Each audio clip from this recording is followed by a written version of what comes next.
What's up, Lego builders? Welcome back to Coconut Brick Studios for another episode of Building Cato Neimoidia in LEGO. Well, everyone, it's finally here. I'm going to be starting on the actual city part for Cato Neimoidia. I've been hyping it up for weeks now. I've been teasing it. I've been, showing little bits and teasers of what I was going to buy, maybe showing a little bit of the buildings, talking about what I wanted to do, but now it's finally time to get started. Part of the reason I've been putting it off for so long is I needed to figure out the base and what that was going to look like first before I could build on top of that. And I feel like I've got that pretty much down. Obviously, there are going to be a few things I change, but nothing major. So I know like how much space I'm working with to be able to build the city. So I'm going to start building prototypes of what the layout's going to look like to show you what's going to be, where the roads are going to be, what they're going to look like, what some of the details and decorations are going to look like. And we're also going to take a look at some actual cities from Cato Neimoidia to take a look at the different styles of buildings, colors, textures, basically what I'm going to be modeling my buildings after. If you guys are excited to see the city start to come together, don't forget to smash that like button. And of course, while you're there, if you haven't already, you might as well hit that subscribe button and tap the bell so you won't miss out on any future notifications and you'll be all ready for the finale video. All that being said, it's time to get to work. So I'm going to be kicking off this week and by showing you guys this little scene that I built for last episode's thumbnail. And I kept it built because I wanted to show you to you guys for a reason, because I kind of want to give you an idea of what's going to be going in the city, because even though I can't start building yet, I'm basically there, so I can kind of start to plan and show you guys what I want to do. So I'm thinking about having like a median running down the middle of the city with some kind of like trees and plants, just kind of like something to give it like a very high society fancy feel. And I felt like some kind of like little garden or foliage area would look nice, especially if it had like a nice dark bluish gray rim on either side. And then on either side of those, we're going to have a road. And this is going to be a path. I'm guessing, looking at these cities on Cato Neimoidia, they look pretty fancy. Everything looks pretty close together. So I doubt there's a whole lot of vehicles. It's probably a lot of, people going to and from their places on foot. Maybe some small, like little carts or taxis. I don't know. But I doubt there's anything major driving around. So I'm going to have a road for a path for people on either side of those. And then on the edges here are where the buildings are going to go. So obviously, this road takes up this entire side of the mock. So obviously you wouldn't be able to fit buildings in there. So I plan on making both this and this section skinnier. So these ledges right here will only be 1 brick thick, and then I'll probably shrink down this, and that to kind of, make it smaller so that I can fit buildings right here on the edges. That might not work. I might have to, get rid of the median just so I can have room to put paths and buildings, but we'll see. I would like to include that just because I feel like it would be cooler and it'll just add a lot more life to the mock. But this is going to be a pretty common color scheme for the city. Dark bluish gray with light bluish gray, and I'm pretty sure I'm probably going to go with a lot of pearl gold for the buildings, but we'll get more into that later in this update. Also, this isn't related to Cato Neimoidia, but I want to show you guys. Check out this sweet Imperial Commando I just decaled. So I got the decals from Thicky Bricky. I got the helmet and backpack and gun from Area Light Customs. I'm really happy with how he turned out. This was my first Commando decal. I did screw up the lines on the top of the helmet a little bit. Those were really tough. But overall, I feel like he looks really cool. And he's going to be going with these guys over here in a future Imperial mock. So stay tuned for that. All right, everyone, we're going back to the planning room now to take a look at the buildings on Cato Neimoidia. Now that you're pretty familiar with the base or the main frame of the city and what that's going to look like and what I'm going to be doing, I want to jump to the buildings. While I'm waiting for parts to come in, I felt like this would be a good opportunity to kind of show you guys what the city looks like and what I'm going to be using for inspiration.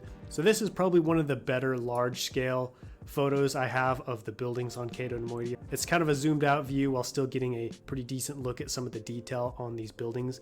And a couple of things to notice right off the bat are, first, the color. You can see everything is gold plated, which, at first I was like, I just don't know if I can do that. Pearl gold is kind of hard to find, kind of expensive. Maybe I'll just go with light bluish gray, dark bluish gray. But I was like, if I really want to do this mock justice and really put my best foot forward with this project, I gotta go with pearl gold for the buildings. It just felt right. It may take more time and money, but I think in the long run, it'll make for a more spectacular MOC. The second thing I want to point out is the architecture of the buildings. You can see they're very fancy. You've got a lot of round towers, a lot of spires and turrets, a lot of just like really pointy and ornate decorations on the buildings. And that makes sense. Cato Neimoidia is a purse planet.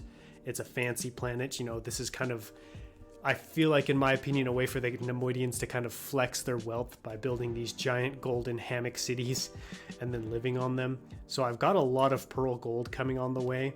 Incidentally, a lot of the pearl gold is probably from Ninjago sets, so you Ninjago fans will probably get a kick out of seeing all those parts being repurposed. Another thing I wanted to point out is there are a lot of windows on some of these buildings, so I bought a lot of light trans blue to kind of replicate that, so we'll have some like gold frames with blue windows, which I think will look pretty cool. Here's another image I wanted to pull up so you can see right here, another example of those blue windows with the gold trimming. You can also see the bottom of a golden statue right here. So I've got some pearl gold minifigure parts, and I'm going to be putting some statues throughout the city, big ones and small ones, which I think will be pretty cool. So now that I've kind of shown you guys the color and take a much closer look at like the actual buildings themselves and what they look like. So you can see over here in the corner, we've got some round tower looking things, and interestingly enough, LEGO sells some golden drills, like large drill pieces that were repurposed, and they look a lot like these. You might not know what I'm talking about right now, but when I get the pieces in, I'll show you. So I thought that was cool and really convenient.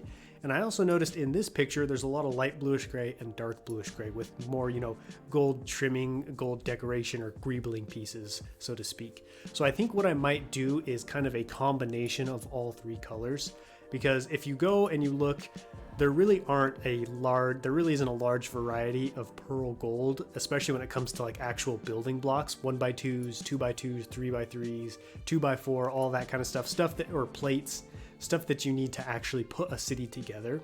So I think what I might end up doing is building a lot of these buildings out of dark bluish gray and light bluish gray, and then plating them with flat gold pieces, greebling pieces, you know, tiles, plates, studs, other fancy things like that.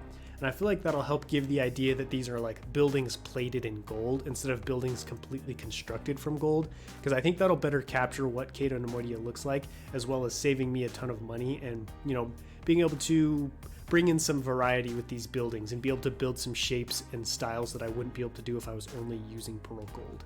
So to give you guys kind of a summary of what I'm going to be doing for Cato Neimoidia, I'm going to be building a lot of buildings that look similar to what you see here and here and here, and I'm going to be doing that with dark bluish gray and light bluish gray, and then adding, you know, tops of gold on the sides to kind of add some detail or some texturing. So they won't be completely constructed from gold colored bricks, but you'll definitely be able to see like, oh wow, these buildings, you know, have a lot of gold plating on them, which I think should give us something looking kind of like this. It won't look as gold as these do. It'll probably look something more like this, with a lot of gold on the exterior parts, with dark bluish gray and light bluish gray peeking through, which I think will look pretty cool. Don't forget to let me know what you guys think about this idea down below in the comments. All right, so I did some modifications to this little section that I was showing you guys earlier to make it more accurate to what it's actually going to look like, because, you know, I said everything was too wide.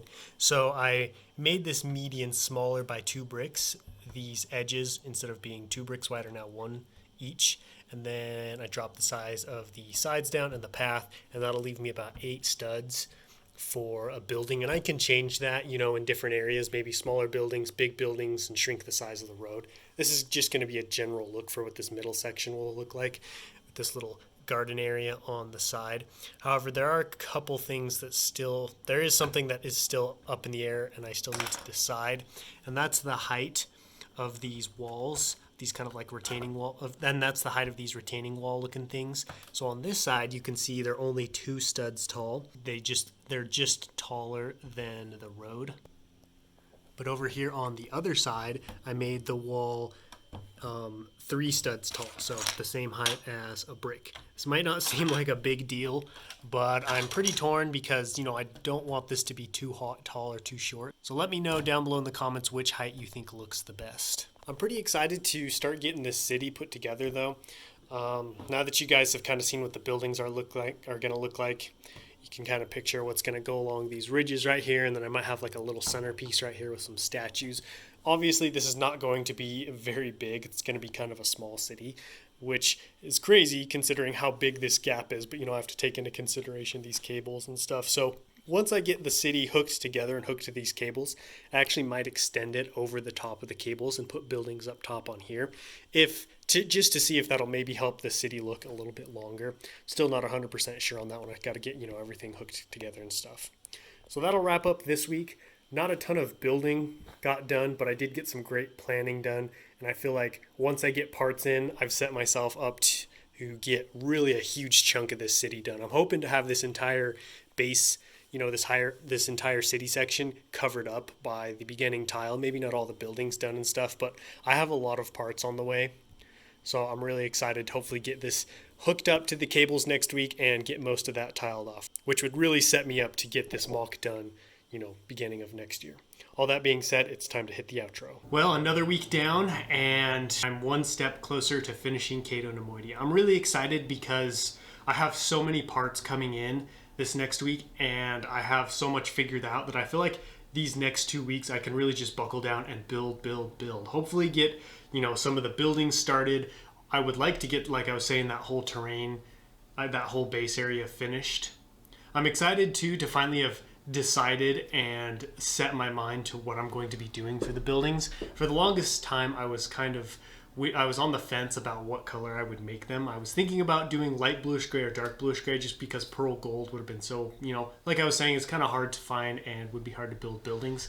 But I decided if I really want to put my best foot forward and give my best effort for my mock, it's got to be the pearl gold. I mean, if I really want to do it justice, and try and be accurate and build to the standard that I hold myself to, I don't want to cut corners there. It may take a little bit longer, it may be a little bit more expensive, but I feel like in the end it'll be worth it. It'll just help the mock stand out even more and just make it look that much better. All that being said, that wraps up this video. I hope you guys enjoyed it. Don't forget to let me know what you thought about everything down below in the comments. I think there are a few times I asked for some feedback. You guys are always good at giving me feedback, and I appreciate that, so I look forward to hearing what you guys have to say about this episode. And I will catch you guys next time, but until then, happy building.